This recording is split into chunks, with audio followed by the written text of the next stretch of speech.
नमस्कार। हिंदू धर्म का महान ग्रंथ महाभारत ज्ञान का विशाल भंडार है। इस ज्ञान रूपी भंडार को हम महाभारत का महापर्व नामक श्रृंखला के रूप में पिरोकर आपके लिए लाए हैं। सीखने, समझने और जीवन को उचित दिशा में ले जाने के लिए इस ज्ञान गंगा की रचना की गई है। इस प्रयास में आप सभी का स्वागत है।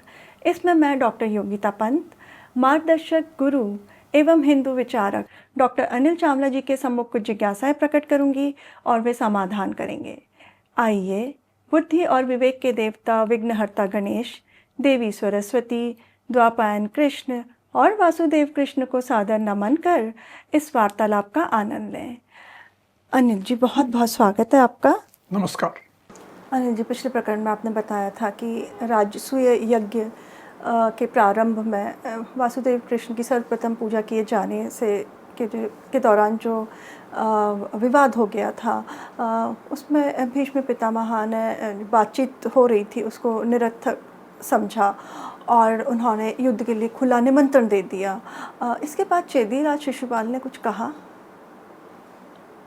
देखो, तुम्हें स्मरण होगा कि बताया था कि पितामह भीष्म ने जी पूरी भरी सभा में स्पष्ट कहा था कि जिसकी बुद्धि मृत्यु का आलिंगन करने को उतावली हो रही हो, वो यदुकुल तिलक चक्र गदाधारी वासुदेव कृष्ण को युद्ध के लिए ललकारे।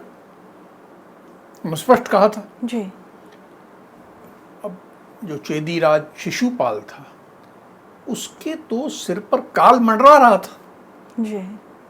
वो तो जैसे कहते हैं ना कि देवताओं की योजना थी, उसकी बुद्धि ऐसी ही कर दी थी कि वो मृत्यु का आलिंगन करना ही चाह रहा था। इसलिए उसने बिल्कुल तैयारी कर ली, कृष्ण से युद्ध करने के लिए उत्सुक हो गया जी। और बिल्कुल पूरी तैयारी से खड़ा हो गया और उसने कहा कि जनार्दन, हे कृष्ण, मैं तुम्हें बुला रहा हूं, इधर आओ, आओ मेरे साथ युद्ध करो, जिससे मैं आज समस्त पांडवों सहित तुम्हें मार डालूं। देखिए अहंकार, देखिए उसका। जी। ना केवल कृष्ण, सारे पांडव, जिसमें कि महाबली, भीम, अर्जुन सब हैं। कृष्ण, तुम्हारे साथ साथ ये जो पांडव हैं, ये सब मेरे लिए वध्य हैं, वध करने योग्य हैं। मैं इनका वध करना चाहता हूं जी। क्योंकि इन्होंने सब राजाओं की अवहेलना करके, सबका अपमान करके, राजा न होने पर भी तुम्हारी पूजा की है। जो लोग तुम जैसे दुर्बुद्धि को पूजनीय पुरुष की भांति पूजा करते हैं, वे अवश्य ही मेरे लिए वध्य हैं। ऐसा कहकर क्रोध से भरा हुआ शिशुपाल जी। बिल्कुल दहाड़ता हुआ युद्ध के लिए डट गया, खड़ा हो गया। जी। शिशुपाल के इस तरह से कहने पे वासुदेव कृष्ण ने कुछ कहा फिर? वासुदेव कृष्ण बहुत शांत थे। देखिए, कहाँ तो शिशुपाल क्रोध से दहाड़ रहा था जी।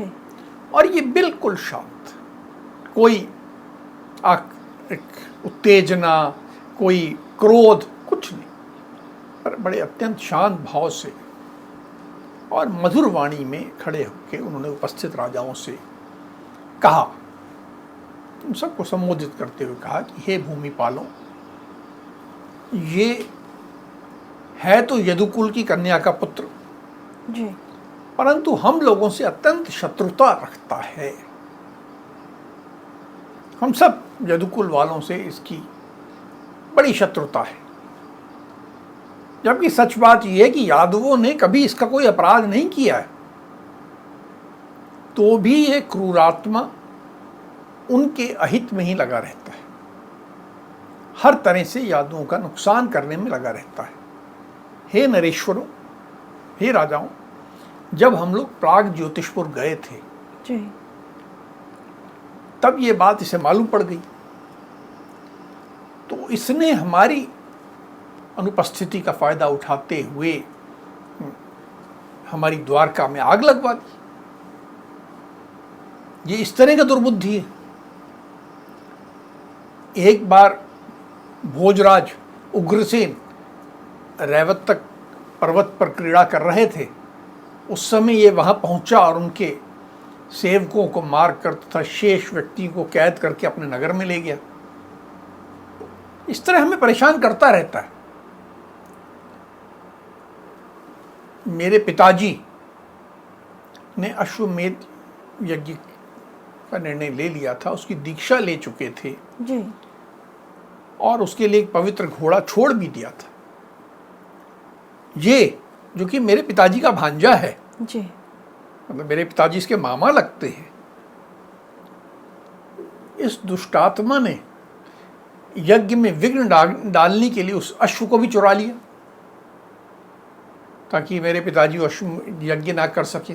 जी इतना ही नहीं, इसने और भी बहुत दुष्कर्म किए हैं। तपस्वी बभ्रू को आप लोग जानते होंगे, उसकी पत्नी द्वारका जा रही थी तो अभी सौवीर देश ही पहुंची थी जी और उसका इसके प्रति कोई मन में अनुराग नहीं था। ऐसा नहीं था कि वो इसकी प्रति मोहित हो, कुछ हो, ऐसा कुछ भी नहीं था। इसने उसका अपहरण कर लिया था। ये तो हर तरह की गलत काम करता रहता है। इस क्रूर कर्मा ने अपने असली रूप को छुपाकर जी करुष राज का वेश धारण कर लिया था और विशाल नरेश की कन्या जो करुष राज की प्राप्ति के लिए तपस्या कर रही थी, इसने करुष राज के वेश में उपस्थित होकर उसे धोखा दिया और उसका अपहरण कर लिया। तो इस तरह कन्याओं के साथ दुर्व्यवहार करना, जी कन्याओं के प्रति गलत विचार रखना, ये सब करता रहता है। यही नहीं, ये तो इसने रुक्मिणी को प्राप्त करने के लिए भी प्रयास किया था। जी रुक्मिणी के बंधु बांधवों से जी याचना की थी। रुक्मिणी कौन? कृष्ण की पत्नी। पत्नी जी तो बंधु बांधवों से याचना भी की थी, जी परंतु इस अज्ञानी को प्राप्त ना हो सकी। मैं अपनी बुआ के संतोष के लिए इसके बड़े से बड़े दुखदायी अपराधों को सहन करता रहा। मैंने सदा इसके अपराधों को सहन किया है। जी सौभाग्य की बात यह है कि आज आप सब राजाओं के सामने ये यहाँ उपस्थित है और आप सब लोगों ने भी देख लिया है जी कि यह मेरे प्रति कैसा अभद्र व्यवहार कर रहा है। और अभी तो आपने देखा ही देखा है, जी पर इसके पूर्व में भी इसने जो अपराध किए हैं उन्हें भी आप लोग सब अच्छी तरह जान लें, समझ लें कि केवल आज की बात नहीं है। जी इसने पहले से मेरे प्रति, मेरे कुल के प्रति, मेरे पिताजी के प्रति अनेक अपराध किए हैं। आज इसने अहंकार के वशीभूत होकर समस्त राजाओं के सामने मेरे साथ जो दुर्व्यवहार किया है, जी मैं उसे कभी क्षमा नहीं कर पाऊंगा। अब ये स्पष्ट है कि ये मरना चाहता है, ये अपनी मृत्यु को आमंत्रण दे रहा है।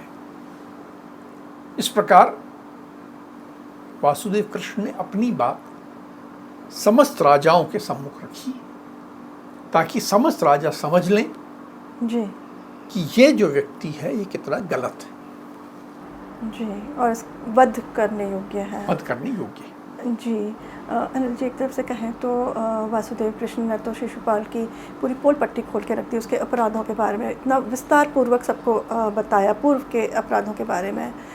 तो इससे तो शिशुपाल और आग बबूला हो गया होगा, उसकी क्या प्रतिक्रिया थी? शिशुपाल तो दुष्कर्मी था, क्रूर आत्मा था।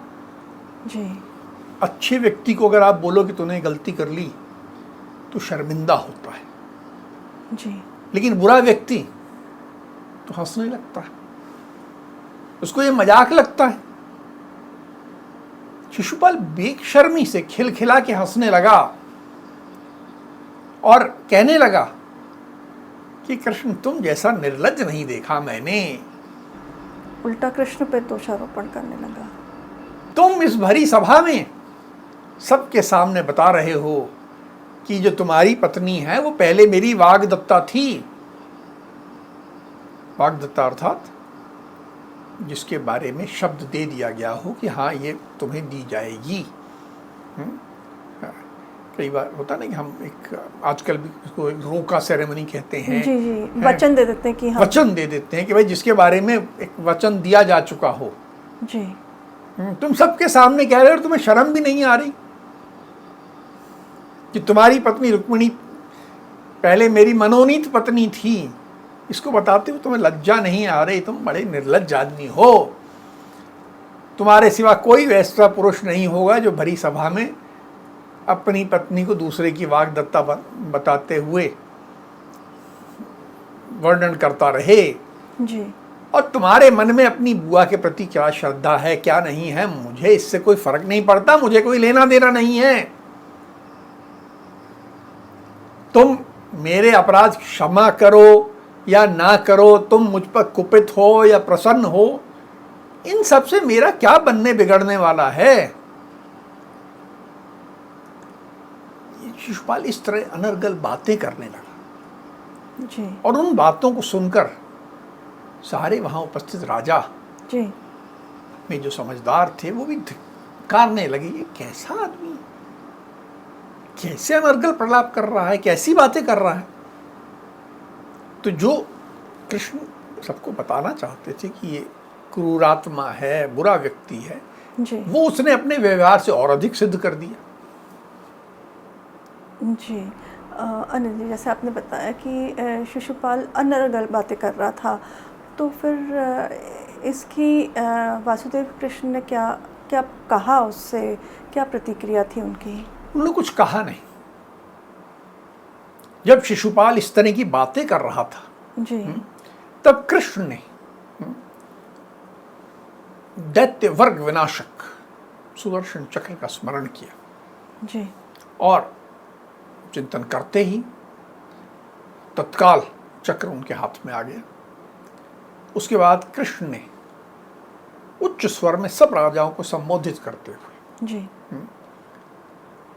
कहा कि सभी महीपाल सुन लें कि मैंने क्यों अभी तक इसके सब अपराध क्षमा किए हैं। जी इसी की माता की याचना करने पर मैंने उन्हें ये वर दिया था कि मैं इस शिशुपाल के 100 अपराध क्षमा कर दूंगा। जी हे राजाओं, वे 100 अपराध पूरे हो चुके हैं। अतः आप सबके देखते देखते, जी आप सब साक्षी हैं, जी आपके सम्मुख मैं भरी सभा में इसका वध किए देता हूं। और यह कहकर कृष्ण ने उसी क्षण अपने चक्र से चेदीराज शिशुपाल का सिर धड़ से अलग कर दिया और शिशुपाल धराशाही होकर मृत्यु की गोद में समा गया। जी, ये शिशुपाल का वध के समय जो उस समय राजा उपस्थित थे वहाँ पे और भी अन्य जन उपस्थित थे, तो उनकी क्या प्रतिक्रिया थी इस पर? सब थी। जैसे कहते हैं काटो तो खून नहीं, किसी के मुंह से कुछ बोलने की तो क्षमता ही खत्म हो गई। अवाक, कोई बोलने की स्थिति में नहीं। जी सब केवल कृष्ण के मुख की ओर देख रहे थे कि कैसा युद्ध जो कि एक क्षण में समाप्त हो गया। जी जो वीर युद्ध के लिए डटा था जी उसको तो शस्त्र निकालने का, अस्त्र उठाने का मौका ही नहीं मिला। जी और कृष्ण का ऐसा पराक्रम, ऐसी शक्ति जी कि वो महावीर धराशायी सबके सामने पड़ा था। निश्चित रूप से कुछ लोग जो कि शिशुपाल के प्रति स्नेह भाव रखते थे, कुछ सहानुभूति रखते थे, जी, प्रेम जी। रखते थे, वो बड़े अमर्ष से भर गए थे। लेकिन हाथ मल रहे थे, वो कुछ कर नहीं पा रहे थे। जी, कुछ अमर्ष से आगे बढ़ के क्रोध की स्थिति में आ गए थे, लेकिन क्रोध में भी कुछ करने की स्थिति में नहीं थे, क्योंकि डर रहे थे। जी, अब क्रोध आ रहा है जी, तो उसको, क्रोध को दबाने के लिए अपने होठों को चबा रहे थे, क्योंकि कुछ करें तो डर है कि वही हालत हमारी हो जाएगी। जी, जी, तो केवल अपने होठों को चबा रहे, किसी को कुछ बोलने की हिम्मत नहीं। कुछ लोग थे जो कि तटस्थ थे, वो लेकिन तटस्थ थे, लेकिन अब उन्होंने जो पराक्रम देखा कृष्ण का, जी, तो एकांत में दबी जबान से कृष्ण की प्रशंसा करने लगे कि बड़ी शक्ति है, बड़ा पराक्रम है, जी, ये वास्तव में महान है। जी, ऋषियों, महात्मा ब्राह्मणों तथा अनेक महाबली राजाओं ने कृष्ण का पराक्रम देखकर प्रसन्नता व्यक्त की। देखिए, जो ऋषि हैं, जो विद्वान हैं, जी, वो तो एक क्रूर कर्मा, एक ऐसा व्यक्ति जो कि स्त्रियों का सम्मान नहीं करता था, स्त्रियों का अपहरण करता था, जी। किसी भी स्त्री को उठा लेता था, जी, उसका अंत देख के प्रसन्न होना उनका स्वाभाविक था। जी, और उन सब ने कृष्ण की प्रशंसा की, और इन ऐसे लोगों ने कृष्ण की शरण ले ली। जब आप प्रशंसा करते हो, कहते हो कि आप महाशक्तिशाली हैं, हम आपकी शरण में हैं, अब आप हमारी रक्षा करिएगा, जी, इस प्रकार जो ऋषि थे, ब्राह्मण थे, कुछ समझदार राजा थे, जी, बहुत से महाबली राजा, सब कृष्ण की शरण में आ गए कि आपके पराक्रम महान है, जी, आपने बहुत अच्छा काम किया है, जी, और हम सब आपके शरणागत हैं।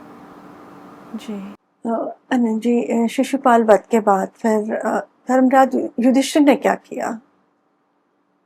जैसे वध हो गया जी, तो राजा युधिष्ठिर ने तत्काल जी, सभी भूमिपालों के साथ मिलकर जी, शिशुपाल का पुत्र जो कि वहां उपस्थित था, उसको चेदी देश के राज सिंहासन पर उसका अभिषेक कर दिया। जी, देखिए, ये एक बहुत महत्वपूर्ण बात है। कोई ऐसा प्रयास नहीं कि युधिष्ठिर कहें कि चेदी राज्य भी अब मेरा हो गया, जी, नहीं, उन्हीं के पुत्र को राज्याभिषेक करके वहां का राजा बना दिया, जी, और उसको निर्देश दिया कि भाई अपने पिता का अंतिम संस्कार करो। जी, और फिर जो वहां पर कोलाहल था शांत हुआ, और एक बार फिर से राजसूय यज्ञ की कार्यवाही पूर्व योजना के अनुसार, बिना किसी रोक टोक, बिना किसी रुकावट, जो विघ्न था शांत हो चुका था, जी, जी, जी, तो अब बिना किसी रोक टोक के राजसूय यज्ञ की कार्यवाही सुचारू रूप से चलने लगी। जी। अनिल जी, ये तो बहुत खुशी की बात है कि जो विघ्न था वो राजसूय यज्ञ के में जो विघ्न था वो दूर हो गया, और योजनाबद्ध तरीके से जो यज्ञ था वो आगे बढ़ने लगा। और ये तो एक पूरे पहले आपने बताया था कि जैसे आजकल के ज़माने में एक ग्लोबल कॉन्फ्रेंस थी, उस ज़माने का एक विश्व सम्मेलन था ये।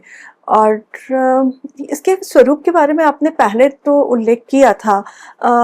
आज फिर से हमारे दर्शकों को आप और श्रोताओं को आप इसके बारे में संक्षेप में बताइए कि राजसूय यज्ञ है क्या?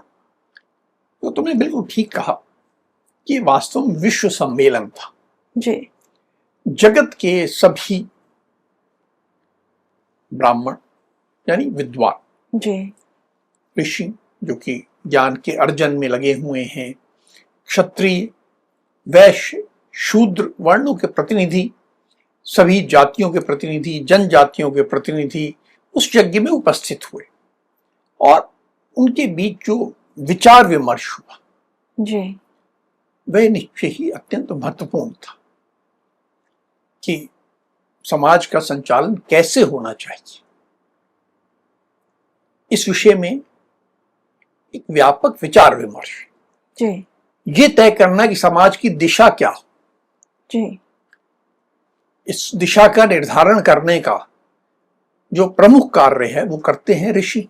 जी तो एक बात है कि ऋषि मुनि जो हैं वो आपस में चर्चा करते हैं, जो शिक्षक हैं जो समाज में शिक्षा देने काम करते हैं उनको आगे बताते हैं, जी तो उनके बीच में चर्चा, फिर जो राजाओं से, क्षत्रियों से, ऋषियों मुनियों ब्राह्मणों का जो संवाद हुआ जी जी उससे राजाओं ने ज्ञान प्राप्त किया जी कि समाज की ये दिशा होनी चाहिए, इस प्रकार संचालन होना चाहिए, और उनसे ज्ञान प्राप्त करके जी सभी राजाओं ने एक बार पुनः धर्मानुसार आचरण करने की प्रतिबद्धता दोहराई जी कि जो नीतिगत सिद्धांत ऋषियों द्वारा दिए गए हैं जी उनके अनुसार राज्य संचालन होगा।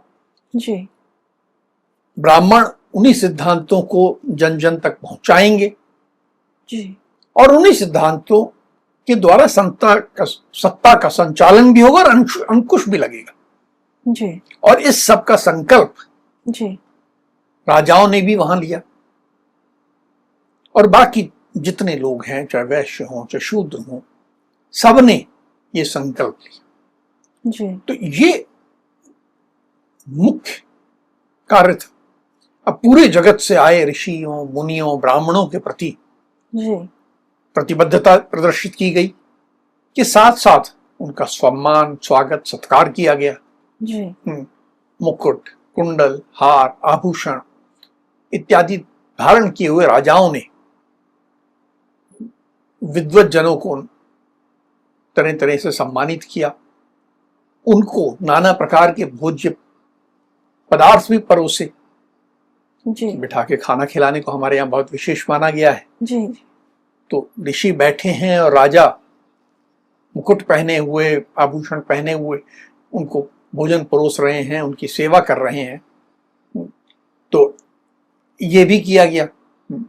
और धर्मराज युधिष्ठिर जो कि इसके आयोजक थे, जी जी उन्होंने इन सब ऋषियों को मुनियों को ब्राह्मणों को अनेक प्रकार के वस्त्र कंबल चद्दर स्वर्ण रत्न सोने चांदी के बर्तन और अनेक प्रकार के आभूषण गाय जी इत्यादि दान देकर उनका सम्मान करके उनको विदा किया। जी देखिए इतना बड़ा जनसमूह पूरे विश्व से एकत्र होगा जी तो एक प्रबंधन बहुत बड़ा काम है।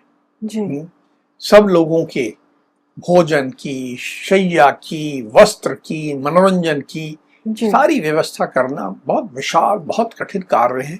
जी और धर्मराज युधिष्ठिर ने अपने भाइयों के सहयोग से, जी अपने बाकी पूरी जो उनके मंत्री थे, उनके साथ कर्मचारी थे, सबके सहयोग से ये बड़े अच्छे ढंग से ये कार्य पूरा संपन्न किया, बहुत अच्छे संभाला, जिससे जितने अतिथि आए थे जी अत्यंत संतुष्ट हुए, अत्यंत प्रसन्न हुए।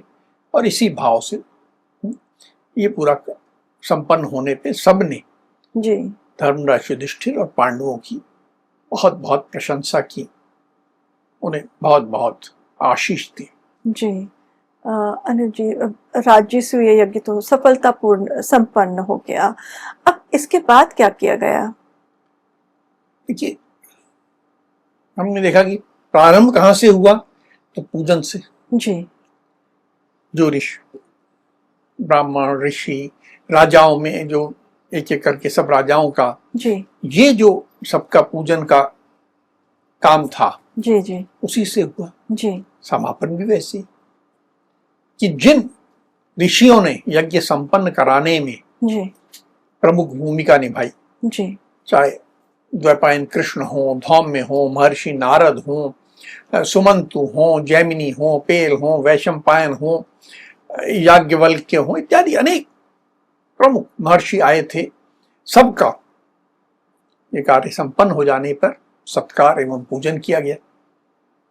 उसके बाद पहले ऋषियों का, फिर वासुदेव कृष्ण, उनके बड़े भाई बलराम, पितामह भीष्म जी इत्यादि का पूजन किया गया।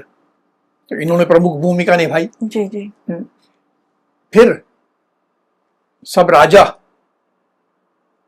जो आए थे जी उनको पूजन करके उनको विदा किया गया। जी सबने प्रस्थान की अनुमति मांगी।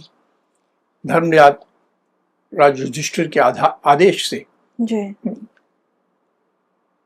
जितने पांडु पुत्र थे, यानी धर्मराज युधिष्ठिर के भाई थे, जी सब राजाओं को एक एक करके अपने राज्य की सीमा तक बाहर छोड़कर आए।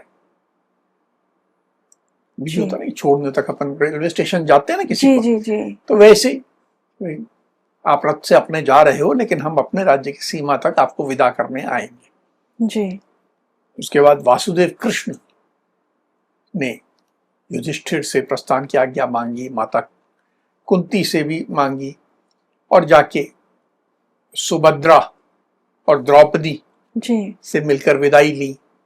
उसके बाद धर्मराज युधिष्ठिर से पूजित होकर सब प्रकार के सम्मान पाकर जी वासुदेव कृष्ण ने द्वारका को प्रस्थान किया। जी अनिल जी, आज के प्रकरण में हमने जाना कि सहनशीलता की एक सीमा होनी चाहिए। ऐसा नहीं कि हम कोई भी हमारे ऊपर अत्याचार करते रहे या बदतमीजी करते रहे, हम उसे सहन करते रहें। और क्षमा जो देनी चाहिए या करना चाहिए, वो उन्हीं को क्षमा करना चाहिए जो कि प्रार्थना करें, क्षमा याचना करें और शरणागत हों। और जो अहंकारी व्यक्ति होता है, जो दुर्बुद्धि होता है, निरंकुश होता है, बदतमीजी करता है, ऐसे लोगों को तो क्षमा बिल्कुल भी नहीं करना चाहिए। और अपराधी को दंड देते वक्त किसी भी तरह का संकोच नहीं होना चाहिए मन में, या हिचकिचाहट नहीं होनी चाहिए। अब हम आज की चर्चा को यहीं विराम देते हैं। अगली कड़ी में महाभारत के महापर्व से जुड़े कुछ मार्गदर्शक प्रसंगों के साथ हम दोनों फिर उपस्थित होंगे। राम राम। राम राम।